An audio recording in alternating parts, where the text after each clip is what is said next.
former 2024 presidential candidate Vivek Ramaswamy. You know, last time you were on this show, you got pretty pissed off at me. You still mad at me, or are we back being friends again? We buried that hatchet, Sean, and I think it's a good thing in our movement for us to be able to disagree respectfully and have good debate. And I think that's what we had last time. Oh, so I think you thrive on it. Having watched you in this campaign, I think you thrive on it. You live for it. You get energized by it. I think that's your personality. You got out of the race after Iowa. You've now appeared on stage with Donald Trump, and it was getting a little heated between both of you also at the end of that campaign. You don't think that either Nikki Haley or Governor DeSantis should stay in. Why? Look, at this point, I think it was fair to run this all the way through Iowa, but the people spoke loudly and decisively.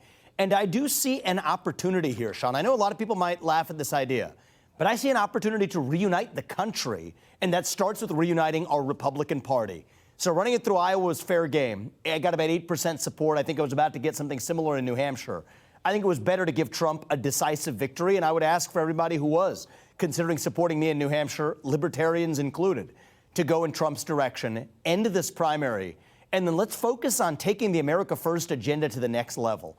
And I think we're going to do that best by actually first reuniting our party, then reuniting this country. And I do think that Donald Trump, I'm clearly, this is why I endorsed him, but I do think he is the best choice left in this. I think it needs to be an America First president.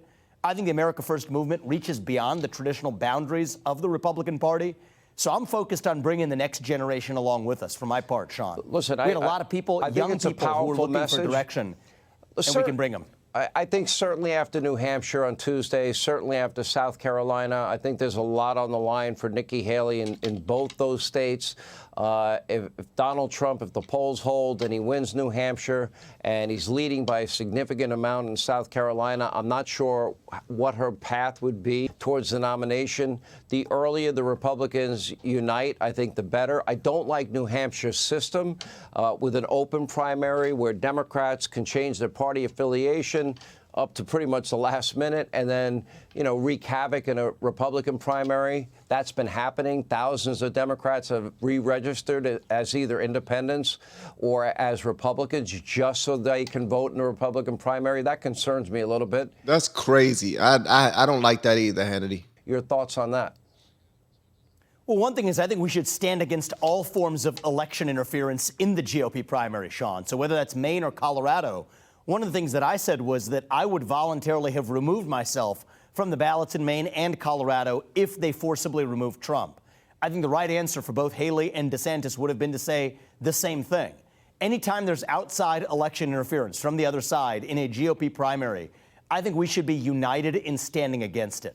Yeah. And the fact that we're not, I think, represents a bit of a problem. And so for a lot of reasons, I think after New Hampshire, I would say even before New Hampshire, the right step is for Haley DeSantis to drop out. Let's unite behind Donald Trump and then make this not just a Republican Party's movement, make an America First movement that is bigger than one man and bigger than one party, bringing the next generation along with us. And the earlier that starts this year, the better that is going to be for our movement and our country, and that's where I stand. The agenda is simple. You control the borders. We become energy dominant, not just independent, but dominant. Yep. We sell these resources. Then we can cut taxes. Then we can start paying down the $40 trillion in debt.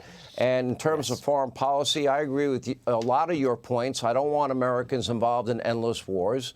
I feel Joe Biden has just botched the whole Ukraine effort by putting handcuffs from the beginning on Zelensky. I do want to see Israel win their war against terror because the Islamic radical terrorists that attacked them on October 7th want to attack us. I think the world has to at some point deal with Iran, and that's where I wanted to specifically ask you. What do you do with the #1 state sponsor of terror?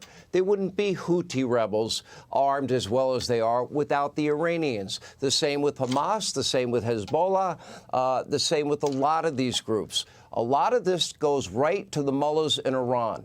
Should the world unite and make sure that they never get nuclear weapons, and should they take out their refineries, which is their ability to make money to foment terror? So I'll say three things there, Sean. First, on the point on Israel. Israel is now proving it is able to get its job done. The number one thing we need to do is provide the diplomatic support that allows them to get their job done without having to actually be half in, half out, which I think is worse for Israel and worse for the United States. And you have Biden now second-guessing their decisions. They don't need a backseat quarterback or an armchair quarterback. That's not what they need. And so as we now move to the Houthis, what I would say is my rule of thumb when it comes to foreign policy is if you hit us, whichever group it is that hits us, we hit you back 10 times harder. That has to be the rule. It's what I would tell my son if he's being bullied in school. It's the same principle in human nature as in foreign policy. If somebody hits you, hit that group back 10 times harder. Is it in the world's interest, in the U.S.'s interest, to make sure Iran never becomes nuclear equipped? Absolutely. And I think whether it's Saudi Arabia or Iran, we should make sure that we stop nuclear proliferation in the Middle East. I do think it was a mistake for the U.S. to engage in discussions about nuclear technology transfer to Saudi Arabia last year. That's something that was under-discussed. But keeping nukes out of Iran's hands, absolutely a vital priority. Where I am different than the Lindsey Grahams or others in the Republican Party is I don't believe a preemptive strike on Iran is a good idea. To the contrary, I think we can deal with, a lot of these threats diplomatically through smart use of our economic fortitude, become, as you said, energy dominant again. We need to become a net exporter of energy, which takes the legs out of leverage from our enemies on the global stage. That's the right focus. And so that's where America First policy, I'm not sure that's going to work, though. I think is the right way forward. There are reports that Iran could be just a month, 2 months, 3 months away from a nuclear weapon. And marrying that to their radical ideology and their fomenting of terror, they would be the people that would do it, in my view. Scary scenario. He said they would be 2 months from a nuclear weapon?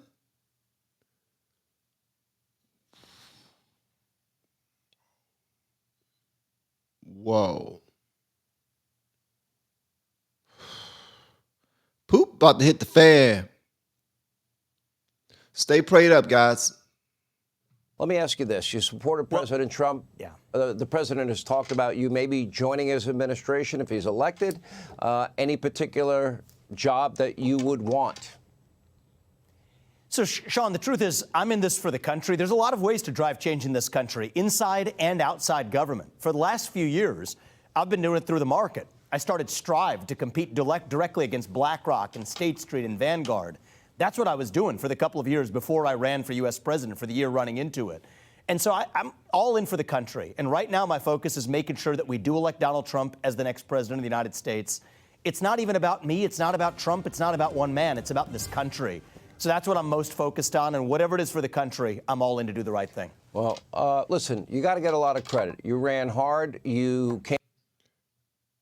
So he didn't ask him if he'll run for president, but he said he's all in. In politics, you don't give real answers. You just give an answer and make that sound good, and then, leave it up to everyone to figure out what the hell you're talking about. Came out of nowhere. You got a lot of attention. You made a lot of people mad, which was interesting to me. And I can sense that your passion is real. I want to see him in a position where he can make some changes and do some great things for this country, man. So y'all continue to let your voices be heard. No matter how your voices are heard, by typing, by content, whatever the case may be. I want you to continue to make your voices heard, right?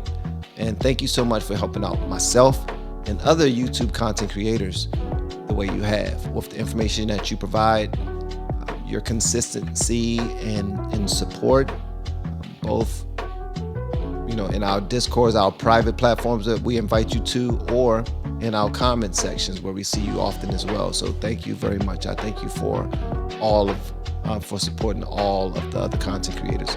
But this right here is nuts, man. We got so much to consider. It's the right person needs to be in office. Like, we can't afford to play politics. We just can't. At any event, y'all let me know whatever y'all want me to know in the comments below. If you have yet to hit that subscribe button, please make sure you do so on your way out the door. I got playlists on everything. So go check out my playlist, all right? See you on the next video. Peace. We have been teaching people how to grow online. It's been absolutely amazing. We have 3 people who have been able to reach monetization in less than 30 days. Growing YouTube channels, some from 0 people. We have one guy who had 2 subscribers before he started working with me. He started helping him. His views went up 4.8 million%. We're super excited. If anybody ever want to grow on YouTube, you reach out to me with the word coach.